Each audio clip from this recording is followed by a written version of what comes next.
BitsKrieg CTF this weekend, and I wanted to showcase the web challenges and the Poon challenges in a later video. So first, the webs were done in two waves. The first one had Baby Web and Get Into My Cute Small Planner, and then we had Broken Code and Quantum Paradox that appeared as a second wave. Didn't have much time to work on the second days, although I solved Broken Code. I have no clue about Quantum Paradox. So the first one is Baby Web, and Baby Web is basically easy web challenge. It had 100 solves. There were 848 teams, so pretty decent solve rate. It still got down to 304, and we'll see why. And that's mostly because of tooling wasn't necessarily helping.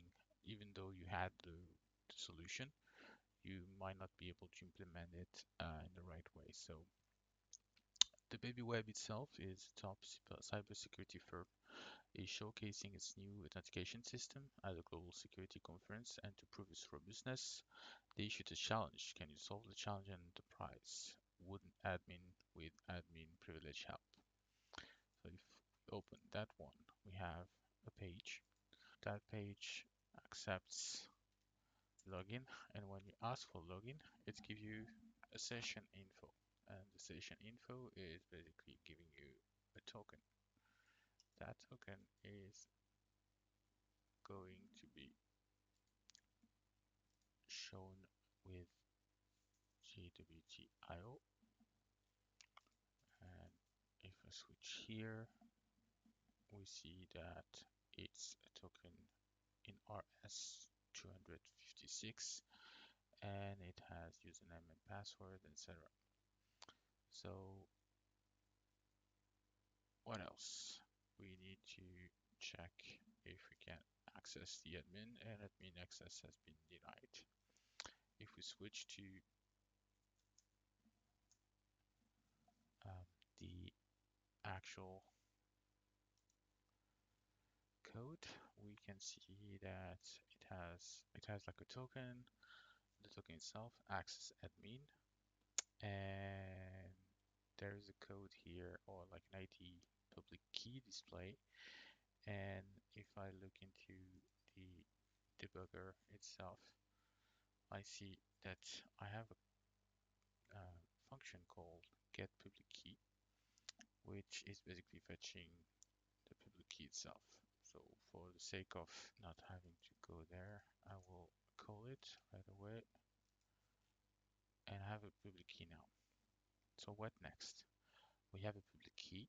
We have a JWT token that is RS256. Wouldn't that be meaning that we could maybe use some kind of algorithm confusion? And that's exactly what it is here. So grabbing the public key itself, switching admin and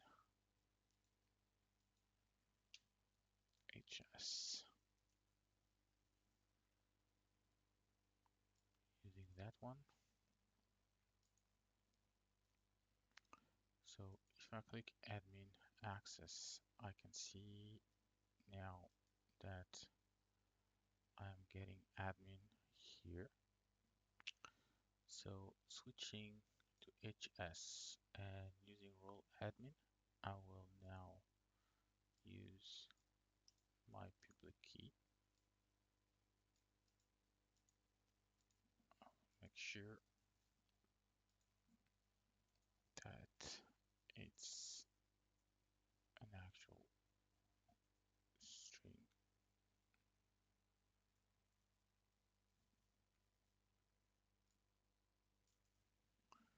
And getting back to my here, secret base 64 encoded, yes. And now, if switch to that one. Enter. I have now 200 OK, and response is flag BitsKrieg CTF JWT token, blah blah blah. There you go. Getting to get into my cute small planner. It has a challenge source files, and it is a note-taking app. What you can see is that I already have note there, but if I enter my note,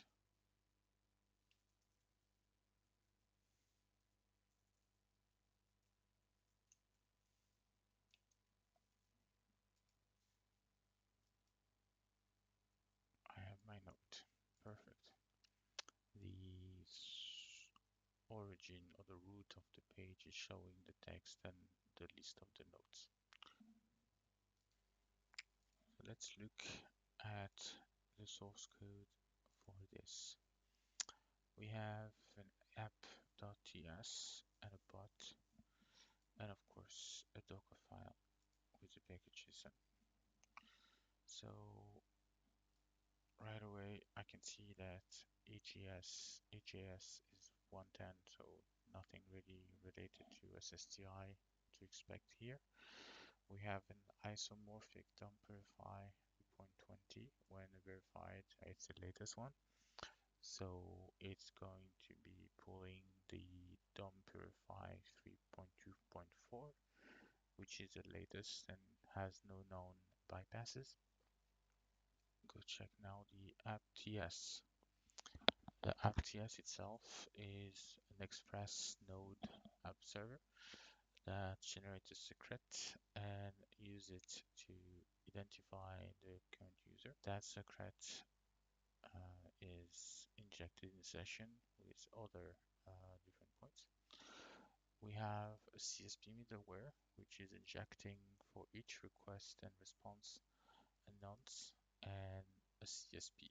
That CSP is pretty important because it's going to be a bit a pain in the ass to circumvent if we don't have the right bypass for it. So we can see that it's only accepting self or things that will have known the nonce. It accepts unsafe eval and the ctnjs cloudflare.com jQuery library. And otherwise, we cannot like play with base tag or any object tags. Connect is fine, but yeah, we're going to be pushed to our limit because we cannot inline, but we can eval, and we are limited in the things we can import through the source. Okay, see next, the home page is basically going to check the session, and if there is a user ID, if there isn't, it will create a random ID. If the query contains a token and that is the admin token, then the session is an administrative session. Otherwise, the isAdmin session flag property is made false. User ID is pulled from the session. User nodes are basically the nodes that are filtered to the user ID, and user nodes with name is the user nodes that have been pulled but named with the number created there. The index is going to pull the user node with name and the nonce. We have a node endpoint that takes an ID. We need to have the exact ID from the parameter into our nodes repository. If we have none, we're going to be redirected to the home page using a redirect endpoint. So looks like we might have something interesting here with the redirection. So an open redirect to the coming. Then once we have a node, if the user ID is not the one from the session, it needs to be admin, otherwise it's forbidden. So that prevents anyone from you or the bot to see a node.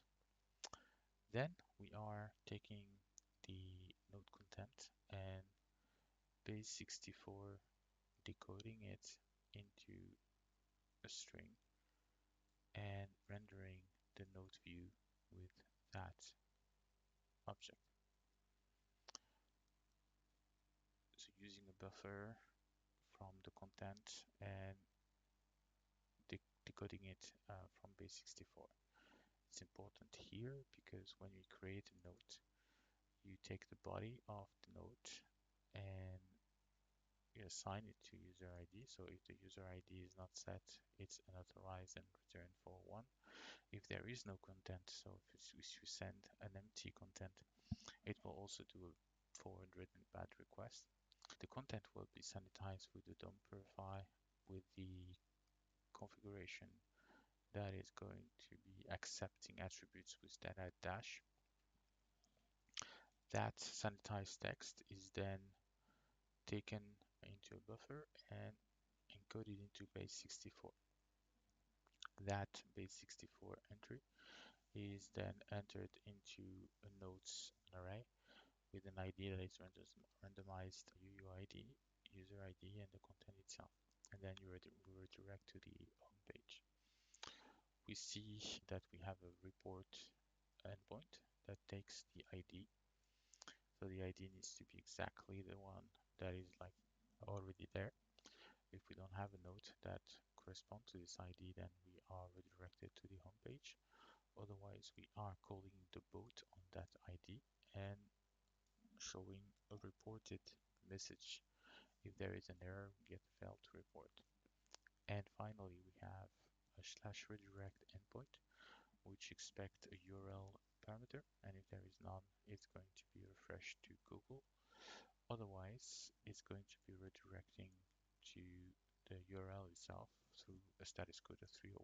So we have an open redirect here with the redirect endpoint. The server is listening on the port 3000. So going back to the code that we saw, we will now look at what is the bot actually doing. So the bot itself, the function bot, is from the bot.ts, and it's using Puppeteer under the hood, and that Puppeteer is going to be creating an URL from localhost 3000 node and the ID that has been provided to the function, and it will launch a browser session. The first thing it does is going to be opening the home page, so localhost 3000 with the token, so that the session of the bot is going to be isadmin equal true. The text area will be seen, and therefore it will type the flag in the text area and click the button. It will wait for 1 second and then go to the URL, the URL being the app URL node with the ID. So it goes to the page, wait for 5 seconds, close it, and close the browser instance. And that's it.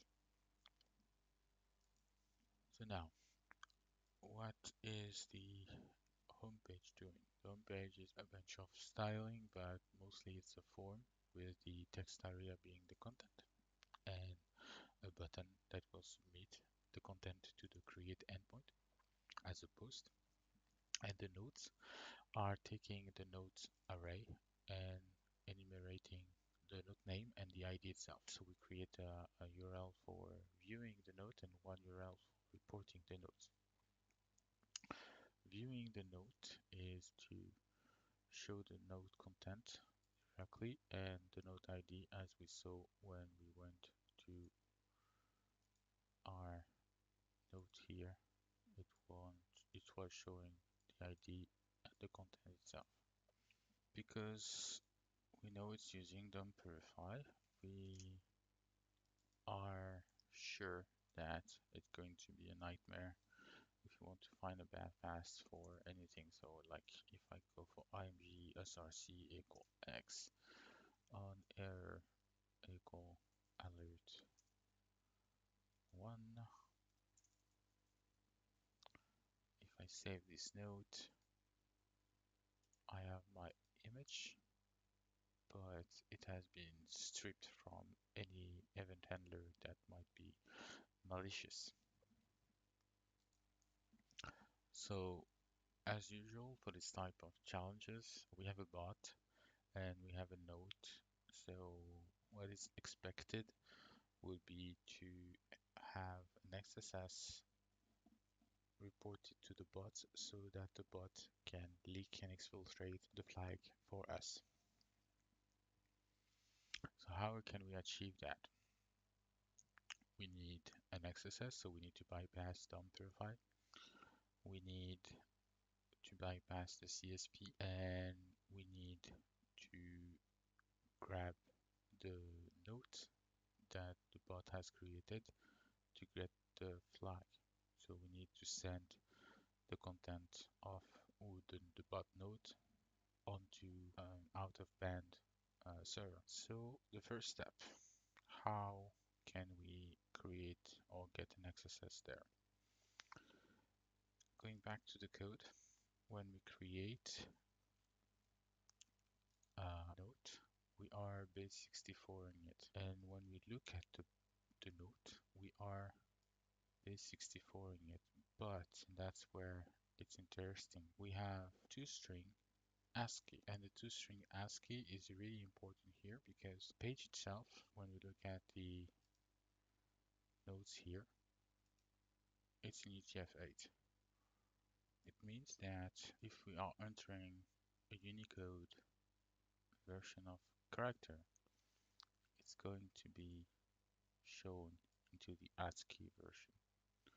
We use Chaser for that, and Chaser has been recently updated to have Unicode overflows. And in order to just show you what I just did here, so if we are checking, for example, for opening brackets, we have Unicode's overflows here.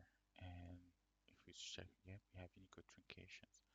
Let's switch, or let's like select the first one. And if I'm like using this one now, and like, oops, copy to clipboard here, and if I create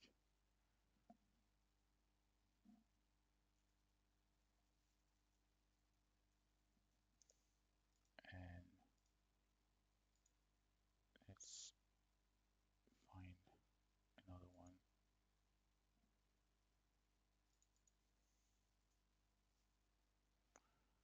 for closing one.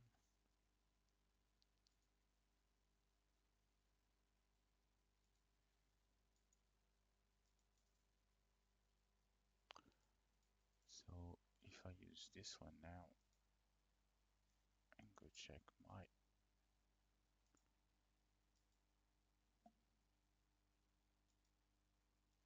I have something written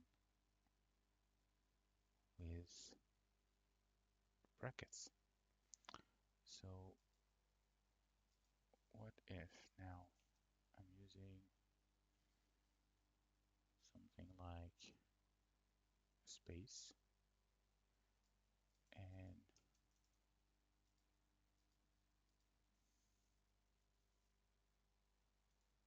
like that, and do an alert one here? What would we have? Just for the sake.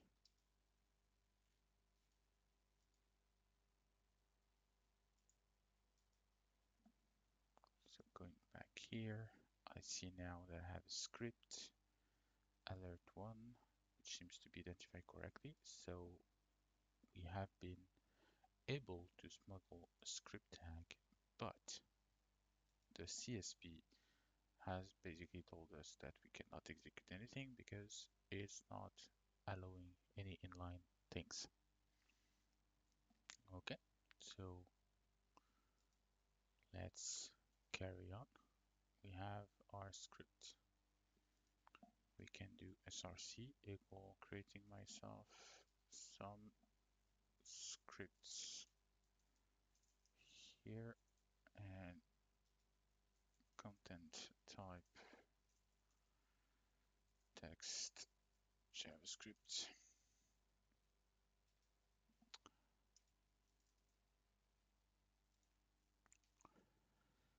I was missing my slash here, so if I do this now and save it,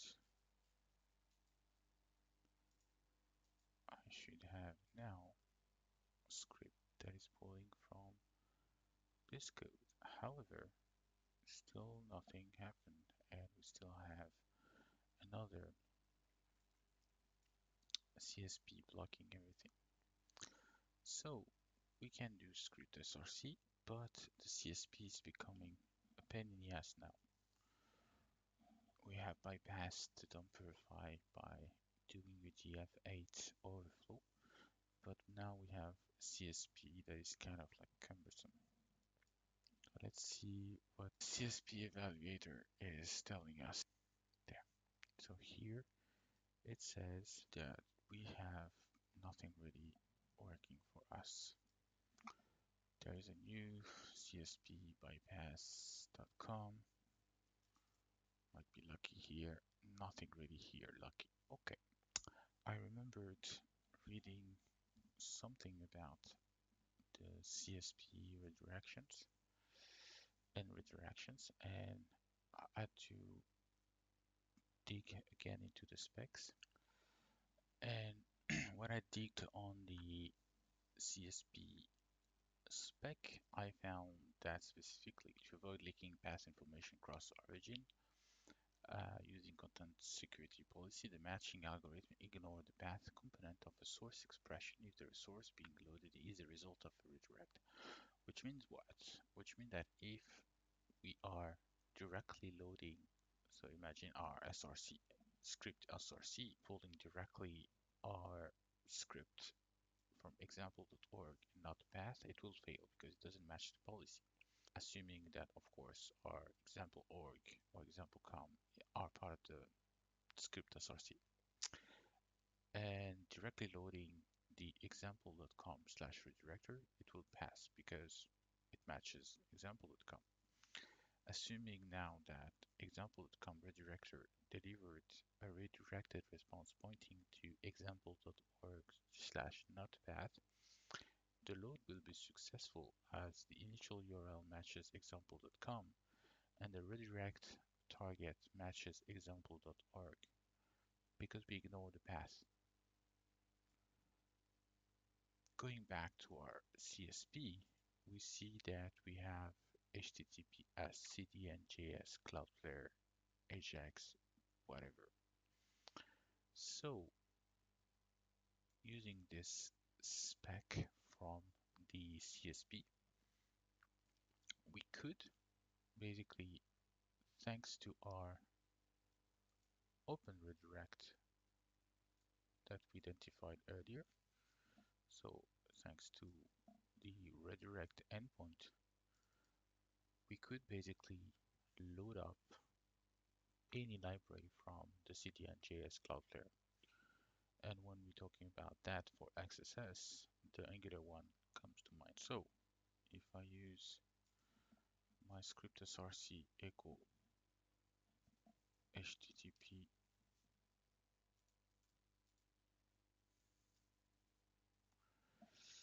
redirect URL equal, and if we use the JavaScript AngularJS and close our usual things. Now looking at our inspect, I can see I have my AngularJS, and if I switch to the console app, I see that I am actually loading it. So let's see what happens if I'm trying to loading it directly.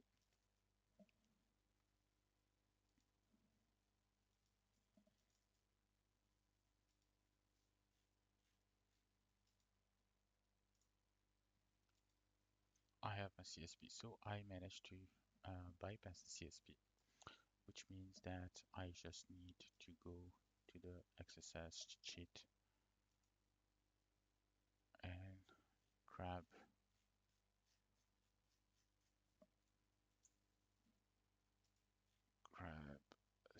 AngularJS.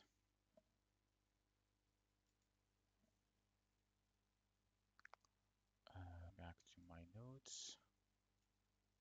I know that I want that one. I also know that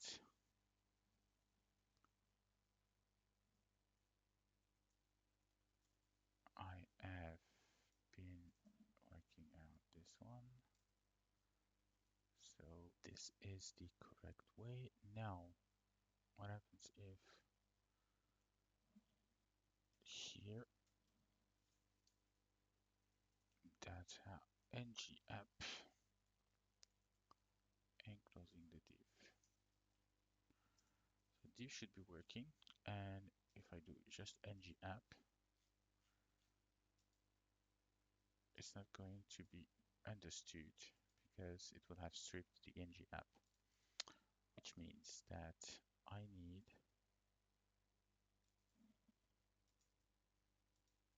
data in front of it.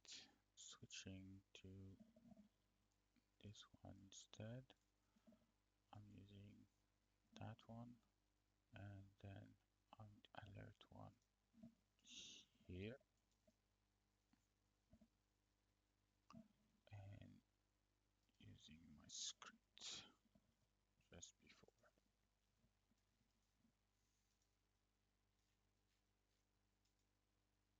Ta-da! So we have our XSS. Now it's just a matter of like crafting our code so that when we report it, we are grabbing the links here, and once we have one of these links, we will just be able to also ask the bot to go check one of this link and exfiltrate our flag. So I still have my SSRF instance here. The first thing I will do is I will check, because the bot will be actually executing it, I needed it to be understanding, so we use localhost instead of my shells, because I use the shells your domain name or URL just for me to test my XSS. We have everything else done the same, so open the localhost 3000, so the homepage, grab the text, parse only the links, encode them, and send them to my endpoint, and the endpoint will be this one. So up, if I save, it's the 18th, I will report the 18th, and now I will have this one popping up. So this one is like now making me, and so this one is basically base64 localhost 300 blah blah blah blah. I'm taking the first one,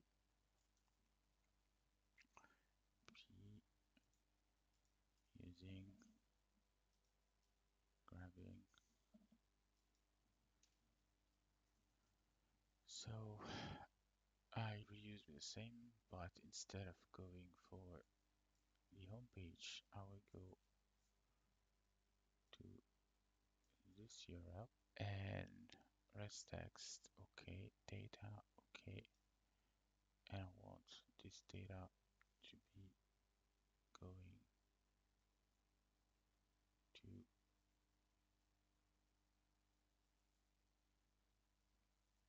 data, and that's because I didn't update that one. Okay. Oof. So 20th report, switching here, and there we go. We have our page popping up here, and we have our flag here. That's how I solved it. Okay, last one I solved was broken code. User X wanted to create a website to run node code. User X configured the server and made the code to make it work. User Valry company developer, and we figured out to set some information of his server file. Maybe it will help you get information. And we have URL, and we have also a code. That code is server.js, and if I use one file and upload, I have upload failed JSON parse unexpected characters. And what's happening here is that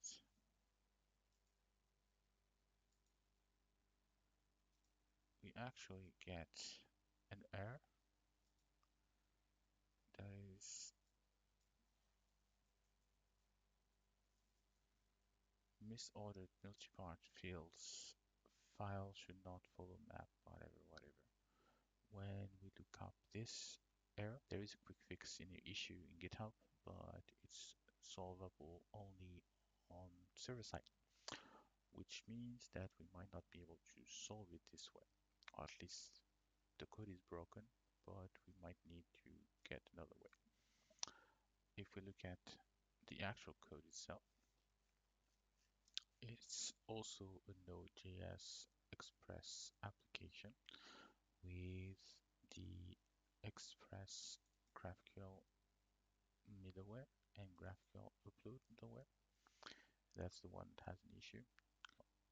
I found out that we could possibly upload a file, but it doesn't really need it to solve the challenge itself. What it does is we have query empty being a word, and we have upload file operation, which basically takes in the file and upload it into the upload folder. The page itself is just showing the index, and the index has what we saw earlier, which allows us to get the form to upload the file.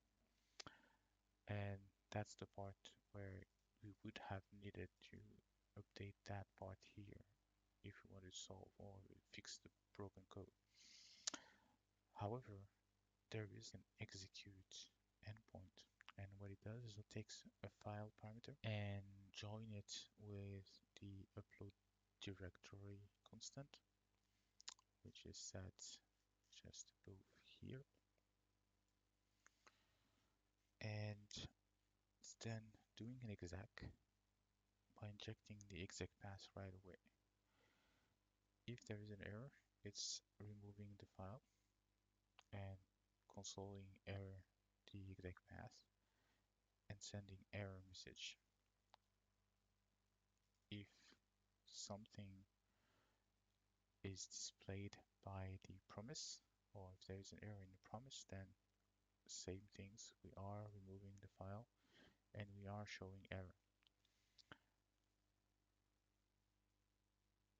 If there is no errors, we are removing the file, sending a 200, but also sending output of this execution. What it does impersonate our user and execute node with that file. So the code itself was supposedly upload a JS file and then have node execute that file. But we are injecting directly in the command line here. So we probably have a way to get things injected in the parameters. What if we are able to see that here? And if I use non-existent JS and push everything to the dev null for the error, I don't trigger the error, I don't trigger the std error, which means that I can semicolon lsal and I see that I have, and we know that we are in app, and so we should be able to list out what's in app. For example, we have a flag text here, which means I can do, instead of ls, I can do cat app